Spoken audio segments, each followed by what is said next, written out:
వారితో మాట్లాడదాం. అజయ్ గారు గుడ్ ఈవినింగ్ అండి. గుడ్ ఈవినింగ్ బ్రహ్మనాయుడు గారు, మీకు ప్యానల్ ఉన్న ప్యానలిస్టులకు అదేవిధంగా రాజ్ న్యూస్ వీక్షకులందరూ కూడా very good evening. YSR Congress party బీసీలకు ఎక్కువ అవకాశాలు ఇచ్చింది చట్టసభలో అని చెప్పేసి జగన్మోహన్ రెడ్డి గారు ఈరోజు చాలా క్లియర్గా చెప్పారు. అటు ఎమ్మెల్సీలు కానీ, రాజ్యసభ కానీ, లోక్సభ కానీ, అసెంబ్లీ కానీ, జెడ్పీ చైర్మన్లు కానీ, మేయర్లు కానీ, మున్సిపల్ చైర్మన్లుగా కానీ బీసీలకు ఎక్కువ అవకాశాలు వైఎస్ఆర్ కాంగ్రెస్ పార్టీ ఇచ్చింది అని చెప్పేసి చెప్తున్నారు. ఏం చెప్తారు మీరు? అన్ని గణం ఇస్తేనే కదా అంతమంది బీసీలకి, అంతమంది బీసీ పెద్దలకి అంత పెద్దపేట వేసినందుకే రాష్ట్రంలో ఉన్న బీసీ కుటుంబీకులు కూడా జగన్మోహన్ రెడ్డి గారి వెంట నడవటం మానేశారు. బ్రహ్మనాయుడు గారు మీకు బాగా గుర్తుండొచ్చు సార్, 2021లో స్థానిక సంస్థ ఎన్నికలు జరిగిన ఆంధ్రప్రదేశ్ రాష్ట్రంలో జగన్మోహన్ రెడ్డి గారు ముఖ్యమంత్రిగా ఉన్నప్పుడు. అవును సార్, నార్మల్ గా స్థానిక సంస్థల్లో బీసీలకి 34% రిజర్వేషన్ ఉండాలి. కానీ జగన్మోహన్ రెడ్డి గారు ముఖ్యమంత్రిగా గెలిచిన తర్వాత సబ్జెక్టు కరెక్షన్ 10% కట్ చేశాడు, కోత పెట్టాడు. దానివల్ల దాదాపుగా 17,000 మంది ఏదైతే బీసీ కుటుంబీకులు ఏదైతే స్థానిక సంస్థలో పోటీ చేయాలనుకుంటారో, నిలవాలనుకుంటారో, వాళ్ళ గ్రామాల్లో వాళ్ళని ప్రూవ్ చేయాలనుకుంటారో వాళ్ళందరి ఆశలు అడియాస్ చేశారు జగన్మోహన్ రెడ్డి గారు. ఈరోజు బీసీలకి నేను పెద్దపీట వేశాను అంటున్నారు. ఈ రోజు సార్, కూటమి ప్రభుత్వంలో దాదాపుగా 8 మంది మంత్రులు సార్ బీసీ కులానికి సంబంధించిన వాళ్ళే కదా. ఈరోజు అచ్చెన్నాయుడు గారు కావచ్చు, కొల్లు రవీంద్ర గారు కావచ్చు, సవితమ్మ కావచ్చు, కొండపల్లి శ్రీనివాస్ గారు కావచ్చు, ఈరోజు అనగాని సత్యప్రసాద్ గారు కావచ్చు, సత్యకుమార్ యాదవ్ గారు కావచ్చు, ఇలా 8 మంది దాదాపుగా బీసీ కులానికి సంబంధించిన వాళ్ళే కదా. సార్, ఈ రోజు మేము గర్వంగా చెప్పుకుంటాం సార్, దేశమంతా మాట్లాడుకునే విధంగా ఈ రోజు ఒక బీసీ బిడ్డని, బీసీ కుటుంబీకుడిని కేంద్ర మంత్రి స్థానంలో కూర్చోబెట్టింది కూటమి ప్రభుత్వం. కింజరపు రామ్మోహన్ నాయుడు గారు ఈరోజు దేశం అంతా మెచ్చుకుంటుంది ఆయన చేసే పరిపాలన గురించి, దేశం అంతా మాట్లాడుకుంటుంది ఆయన చేసే పరిపాలన గురించి. ఈరోజు మేము బీసీలకి పెద్దపీట వేసినట్లు కాదా? ఈరోజు మేము ఎంపీలకు కూడా బీసీలకు కేటాయించి 4 ఉంటారు దాదాపుగా. ఈరోజు జగన్మోహన్ రెడ్డి గారు ఈ రోజు మీడియా ముందుకు వచ్చి నేను స్థానిక సంస్థల్లోనో, నామినేటెడ్లోనో, ఎమ్మెల్సీలలోనో, ఎమ్మెల్యేలలోనో మేము కూడా దాదాపుగా ఎమ్మెల్యేలలో దాదాపుగా 40 మందికి పైగా బీసీలకే మేము స్థానాలు కేటాయించాం బ్రహ్మనాయుడు గారు. ఇవన్నీ జగన్మోహన్ రెడ్డి గారు మేము కూడా లెక్కలు చెప్తాం జగన్మోహన్ రెడ్డి గారు మీకు లాగే. కానీ మీరు నిజంగా బీసీలకు మేము న్యాయం చేశామన్నారు కదా సార్. మేము జగన్మోహన్ రెడ్డి గారిని గతంలో ఆయన ముఖ్యమంత్రిగా ఉన్నప్పుడు అదే ప్రశ్నించాం. ఈ రోజు ప్రతిపక్ష స్థానంలో లేనప్పటికీ కూడా అతన్ని ప్రతిపక్ష నాయకుడిగానే భావించి ఈ రోజు కూడా మేము ప్రశ్నిస్తున్నాం. ఒక బీసీ బిడ్డని నడి రోడ్డు మీద పెట్రోల్ పోసి తగలబెడితే నాటి నుంచి నేటి వరకు ఎందుకు జగన్మోహన్ రెడ్డి గారు ఆ కుటుంబంకి వెళ్ళి కనీసం ఆ కుటుంబం ఎలా ఉందని ఎందుకు మాట్లాడలేదు? ఆ అమర్నాథ్ గౌడ్ గురించి ఎందుకు కనీసం ఒక ప్రస్తావన చేయలేదని మేము అడుగుతున్నాం. ఆ రోజు బీసీలు మీకు గుర్తుకు రాలేదా? ఈ రోజు మీకు స్థానిక సంస్థలు గుర్తొచ్చాయి కాబట్టి స్థానిక సంస్థలు రాగానే మేము బీసీలకి పెద్దపీట వేసామంటే ఏం పెద్దపీట వేశారు సార్? నిజంగా మీరు పెద్దపీట వేసుంటే ఆ బీసీ నాయకులందరూ మీ వెంట నడవాలా. ఈ రోజు ఒక మాట చెప్పారు బ్రహ్మనాయుడు గారు, జగన్మోహన్ రెడ్డి గారు నిన్న ఈ రోజు కూడా ఒక మాట చెప్పారు, నాకు చాలా ఆశ్చర్యం వేసింది. స్థానిక సంస్థలలో ఎక్కడా కూడా ఏకగ్రీవాలు జరగకూడదు, ఏకగ్రీవాలు జరిగిన చోట ఇప్పుడు ఎవరైతే ఇన్ఛార్జ్ గా ఉన్నారో వాళ్ళకి ఎమ్మెల్యే టికెట్ కూడా ఇవ్వను అని వాళ్ళ నాయకుల్ని ఆయన హెచ్చరించాడు. అంటే ఏకగ్రీవాలు జరిగితే అంటే దాని అర్థం ఏంటంటే వీళ్ళు సీరియస్ ఎలక్షన్ చేయకుండా వైకాపా నియోజకవర్గ ఇన్ఛార్జీలు సైలెంట్ గా ఉండి క్యాడర్ ని వదిలేసి లీడర్లను వదిలేస్తే వారికి ఇవ్వము అనేది వారి ఉద్దేశం. అదే ఓకే, ఏదన్నా అయి ఉండొచ్చు బ్రహ్మనాయుడు గారు. ఇప్పుడు ఆయన ఉద్దేశం, ఆయన ఇష్టం, ఆయన పార్టీ, ఆయన నాయకులకు ఏదైనా హెచ్చరించుకోవచ్చు. కానీ 2021లో సార్ స్థానిక సంస్థ ఎన్నికలు ఆయన ముఖ్యమంత్రిగా ఉన్నప్పుడు ఆయన ఏం చెప్పాడు తెలుసా సార్? వీలైనంత వరకు ఏకగ్రీవాలు చేయండి, ఎలక్షన్ ఎక్కడా జరగకూడదు, ఏకగ్రీవాలు చేయండి. 2000 లోపు జనాభా ఉన్న దగ్గర మీరు ఏకగ్రీవాలు చేస్తే 5 లక్షల రూపాయలు పారితోషికం ఇస్తాం. 2000 నుంచి 5000 లోపు జనాభా ఉంటే 10 లక్షలు ఇస్తాం. 5000 నుంచి 10,000 ఉంటే 15 లక్షలు ఇస్తాం. 10,000 పైగా ఉంటే 20 లక్షల రూపాయలు అది కూడా ప్రభుత్వం నుంచి ఇస్తా, మీరు ఏకగ్రీవాలు చేయండి. ఈ మాట చెప్పింది ఎవరు సార్? ఆ రోజు ఒక ముఖ్యమంత్రిగా ఉంది జగన్మోహన్ రెడ్డి గారు కదా చెప్పింది అవన్నీ. ఒక బీసీ నాయకుడిని, యాదవ్ సామాజిక వర్గానికి చెందినటువంటి కారుమూరి నాగేశ్వరరావు గారిని అరెస్ట్ చేశారని చెప్పేసి మాట్లాడారు. ఆ అంశం ఎలా చూస్తారు? దేనికి అరెస్ట్ చేశాం సార్? దేనికి అరెస్ట్ చేశారు? లిక్కర్ నాగేశ్వరరావు గారు అదే ఇప్పుడు ఆయన అరెస్ట్ అయింది లిక్కర్ రవాణా కేసులో, ఆ డబ్బులు ట్రాన్సాక్షన్ రవాణా కేసులో ఆయన అరెస్ట్ అయ్యాడు. ఈ రోజు జగన్మోహన్ రెడ్డి గారు వచ్చి మీరు ఒక యాదవ సామాజిక వర్గానికి సంబంధించిన వ్యక్తిని మీరు అరెస్ట్ చేస్తారా అంటే, సార్ సామాజిక వర్గం మ్యాటర్ కాదు జగన్మోహన్ రెడ్డి గారు ఇక్కడ. ఆయన ఈరోజు యాదవ కులమైనా, కమ్మ కులమైనా, లేకుంటే రెడ్డి కులమైనా, కాపు కులమైనా, మినారిటీ కులమైనా, ఎస్సీ కులమైనా, ఎస్టీ కులమైనా తప్పు చేస్తే అరెస్ట్ చేస్తారు సార్. దానికి కులానికి ఏంటి సంబంధం జగన్మోహన్ రెడ్డి గారు? మరి ఆ రోజు మీరు కింజర పచ్చెన్నాయుడు గారిని అరెస్ట్ చేసినప్పుడు బీసీ కదా, కుల రవీంద్ర గారిని అరెస్ట్ చేసినప్పుడు బీసీ కదా. మరి ఈ రోజు ఏమైపోయింది సార్ ఆ మాట? ఆ రోజు మేము కూడా అన్నాం కదా, మీరు ఎందుకు సార్ బీసీల మీద కక్ష సాధింపని? ఇంకా ప్రూవ్ అయినాయి. ఆ రోజు వాళ్ళు ప్రూవ్ కాకపోయినప్పటికీ కూడా మీరు కావాల్సిన అర్ధరాత్రి గేట్లు దూకి, గోడలు దూకి, తలుపుల బద్దలు కొట్టి అరెస్ట్ చేయించారే.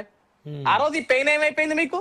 ఈ రోజు మేమేమి గేట్లు దూకలా, అర్ధరాత్రులు వెళ్ళాలా, తలుపులు బద్దలు కొట్టలా, 100 మంది పోలీసులు వెళ్ళాలా, నోటీసులు ఇచ్చాం. ఏమండి మీరు పలానా కేసులో ఉన్నారు, ఈ విధంగా ఉన్నారని అరెస్ట్ చేశారు. అది తప్పైతే నిరూపించండి. కోర్టులు ఉన్నాయి, ఉన్నత న్యాయస్థానాలు ఉన్నాయి కదా. దానికి యాదవ కులం అని ఒక కులాన్ని తీసుకురావడం, కులాన్ని ప్రస్తావించడం ఎందుకు? మొన్న సిదిరప్పలరాజు గారి కుటుంబం దగ్గరికి వెళ్ళి కూడా కులాన్నే ప్రస్తావిస్తాడు. ఇప్పుడు నేను ఎవరైనా కుటుంబం దగ్గరికి వెళ్తే కులాన్ని తీసుకురావాల్సిన అవసరం ఏంటి బ్రహ్మణ్య గారు? నాకు అర్థం కావట్లేదు. మీరు మనిషి గురించి మాట్లాడండి, కులం గురించి మాట్లాడండి. కులం అనేది అంటే ఆ మనిషి ఇప్పుడు తప్పు చేయని వ్యక్తిని తప్పు చేయకపోయినా తప్పు చేసినట్టు వారి మీద కక్ష కట్టారు మాట్లాడొచ్చు. కానీ పలానా కులం అంటే ఈ కులం వాళ్ళనే అరెస్ట్ చేయాలి తప్పు చేస్తే అనే రూల్ మరి భవిష్యత్తులో ఏమైనా తీసుకురాబోతున్నారేమో అర్థం అవట్లా. ఇప్పుడు ఎక్కడో దాకా ఎందుకు సార్? నేను అసలు యాక్చువల్ గా జోగి రమేష్ గారి అంశం మనం మాట్లాడకూడదు. వాస్తవానికి ఆయన పర్సనల్ అంశం. అవును, ఆ కుటుంబంలో 100 జరిగి ఉండొచ్చు, అది మనకు అనవసరమైన మ్యాటర్. కానీ నిన్న కూడా జోగి రమేష్ గారు మాట్లాడితే ఏం మాట్లాడుతున్నారు? ఆయన కులాన్ని పెట్టుకొని నేను పలానా కులం కాబట్టి నా కులాన్ని తక్కువ చేయాలని చూసి నా కుటుంబం మీద ఈ రోజు మీరు అందరూ పడుతున్నారు అంటున్నారు. సార్ అది మీ కుటుంబ వ్యవహారం జోగి రమేష్ గారు. మీ కుటుంబంలో మీకు ఏమేమి ఉన్నాయో అది మీరు తేల్చుకోవాలా. మీడియాకి ఎక్కింది మీరు, మీడియాలో మాట్లాడుకుంటుంది మీరు, అది మీరు తేల్చుకోవాలా. దానికి కులం ఎందుకు వచ్చింది? పెళ్లి చేసింది మీరు ఘనంగా ముఖ్యమంత్రి గారిని పిలిపించుకున్నారు, జగన్మోహన్ రెడ్డి గారిని పిలిపించుకుని అక్షింతలు వేయించుకుంది మీరు, ఆశీర్వాదం దింపించుకుంది మీరు కదా. దానికి కులానికి దీనికి ఈ రోజు మీరు మీడియా ఎక్కడానికి మీ కుటుంబ సమస్యకి కులానికి ఏంటి సంబంధం? నేనేమన్నానంటే బ్రహ్మణ్య గారు, ఏ విషయం అయినా సరే జగన్మోహన్ రెడ్డి గారు ఈ రోజు కాదు సార్, ఆయన రాజకీయాల ప్రస్తావన మొదలుపెట్టిన దగ్గర నుంచి కూడా, ఈవెన్ 2014 ఆయన ప్రతిపక్ష నాయకుడు ఉన్నప్పటికీ, లేకుంటే 2019 ఆయన ముఖ్యమంత్రి అయిన తర్వాత కూడా ఏ రోజు కూడా రాష్ట్రంలో అభివృద్ధి గురించి మాట్లాడలేదు. ఆయన కుల ప్రస్తావన తీసుకొస్తాడు. అలానా కులం వ్యక్తి వస్తే ఆ కులం వ్యక్తిని తీసుకొచ్చి మీడియా ముందు కూర్చోబెట్టి మాట్లాడుతున్న ఒక దౌర్భాగ్యమైన సిచ్యువేషన్ క్రియేట్ చేస్తారు జగన్మోహన్ రెడ్డి గారు. నేను ఇప్పటికి కూడా జగన్మోహన్ రెడ్డి గారు కూడా చెప్తున్నాను, సార్ మీరు అన్నారు ఆ రోజు అసెంబ్లీలో, నేను 10th లో ఫస్ట్ క్లాస్ స్టూడెంట్ ని, ఇంటర్లో ఫస్ట్ క్లాస్ స్టూడెంట్ ని, డిగ్రీలో ఫస్ట్ ర్యాంక్ స్టూడెంట్ ని వెళ్ళి తెలుసుకోండి అయ్యా అన్నారు. ఇన్ని ఫస్ట్ ర్యాంకులు సాధించిన మీరు, అంత అద్భుతంగా చదువుకున్న మీరు, అన్ని డిగ్రీ పట్టాలు సంపాదించిన మీరు సార్ కుల ప్రస్తావన తేకండి, అది చాలా తప్పు. మనం మానవ సమాజంలో బ్రతుకుతున్నాం. జగన్మోహన్ రెడ్డి గారు మానవత్వంగా మాట్లాడుకుందాం, మనుషుల్లాగా మాట్లాడుకుందాం. కులాలు ఎందుకు సార్ మనకి? మీరు జగన్మోహన్ రెడ్డి, నేను అజయ్ చౌదరి, కానీ మనకి ముందు ఒక పేరు తగలబడింది కదా, మీరు జగన్ నేను అజయ్ అని. జగన్ అజయ్ అని మాట్లాడుకుందాం, మనకి ఎందుకు సార్ కులాలు? ఈ రెడ్డి చౌదరి పెట్టుకుంటే మాట్లాడుకోవాలా? నాకు సమస్య వస్తే నేను చౌదరి కులం కాబట్టి, నేను కమ్మ కులం కాబట్టి నన్ను తక్కువ చేస్తానని నేను చెప్పాలా వచ్చి? లేకుంటే మిమ్మల్ని తిడితే రెడ్డి కులం ఇప్పుడు కాదు బ్రహ్మనాయుడు గారు. జగన్మోహన్ రెడ్డి గారిని అనేక సార్లు మేము ప్రతిపక్షంలో ఉన్నప్పుడు కానీ, లేకుంటే ఈ రోజు కూడా కొన్ని విమర్శలు చేస్తుంటాం రాజకీయంగా. మరి జగన్మోహన్ రెడ్డి గారు ఏ రోజు వచ్చి నేను పలానా రెడ్డి కులాన్ని కాబట్టి నన్ను వీళ్ళు అవమానిస్తున్నారు, నన్ను హేళన చేస్తున్నారు, నన్ను తక్కువగా చూస్తున్నారు ఎందుకు సార్ ఈ రోజు వరకు జగన్మోహన్ రెడ్డి గారు ఎక్కడ చెప్పలా?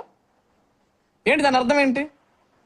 అంటే ఇప్పుడు జోగి రమేష్ గారు వస్తే నా కులాన్ని అన్నారు అంటారు, అంబటి రాంబాబు గారు వస్తే నా కులం గురించి మాట్లాడారు అంటారు. మరి ఎందుకు జగన్మోహన్ రెడ్డి గారు అన్నారు?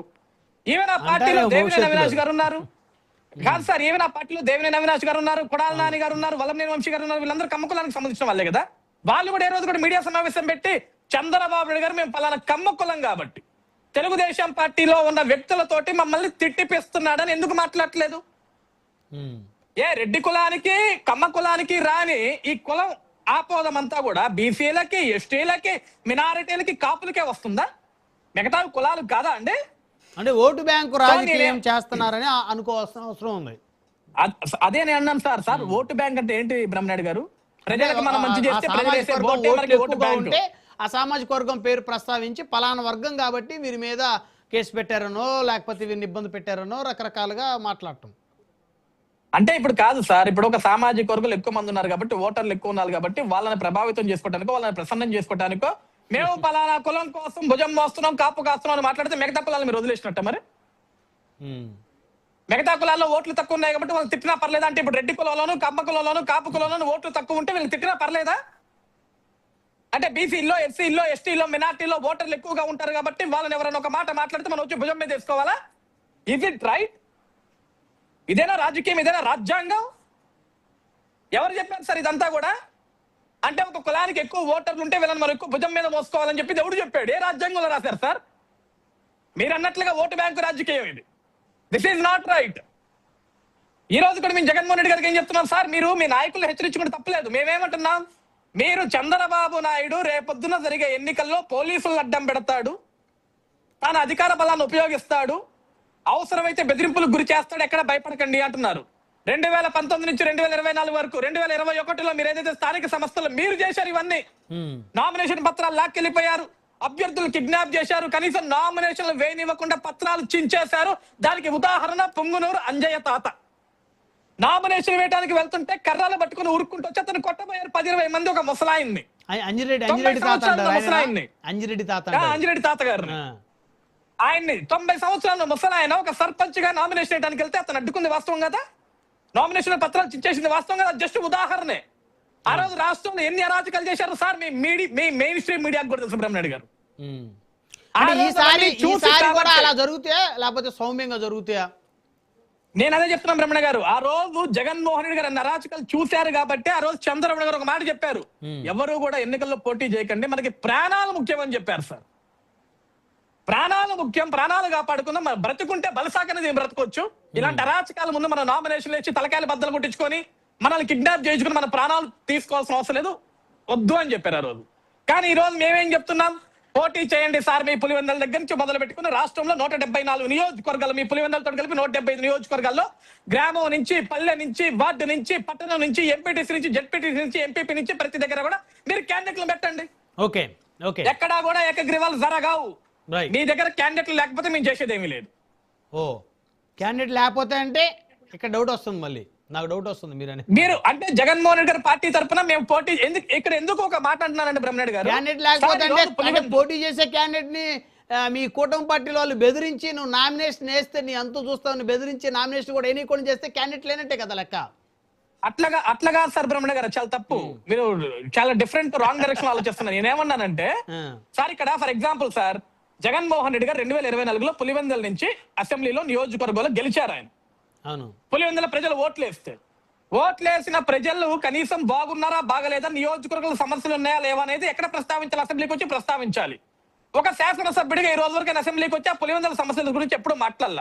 అదే పులివెందుల్లో రేపొద్దున స్థానిక సంస్థల సర్పంచులకు కానీ, ఎంపీటీసీలకు కానీ, జెడ్పీటీసీలకు కానీ, ఎంపీపీలకు కానీ, కౌన్సిలర్లకు కానీ, చైర్మన్లకు కానీ నిచ్చో ఉంటే వాళ్ళు కూడా రేపొద్దున ప్రజల్లోకి రాకపోతే ఆ ఓటుకి విలువ ఉండదు కదా. అవును. అందుకే పులివెందుల ప్రజలు కూడా జగన్కి ఓటేస్తే అసెంబ్లీకి పోలేదు. మరి ఇక్కడ స్థానికులు ఎవరైనా నించుంటే వీళ్ళు మా సమస్యల గురించి కూడా మాట్లాడకపోతే వీళ్ళకి ఎందుకు మేము ఓట్ వేయాలని ఒక ఆలోచన పులివెందుల ప్రజలు ఉన్నారు ఈ రోజు. అలాంటి సమయంలో వైసీపీ పార్టీ తరఫున నించునేదానికి క్యాండిడేట్ మేము నించోం, నాకు అవసరం లేదు, మేము అవమానాలు పొందాల్సిన అవసరం లేదు జగన్మోహన్ రెడ్డి గారు, మేము నించోమని వదిలేస్తే మేమేం చేయలేం కదా, అప్పుడే ఏకగ్రీవాలు అవుతాయి. మాట్లాడదాం. ఓకే, అర్థమైంది అజయ్ గారు. మనతో చిన్నరెడ్డి గారు వైఎస్ఆర్సీపీ నుంచి. చిన్నరెడ్డి గారు గుడ్ ఈవినింగ్ అండి. నమస్కారం సార్.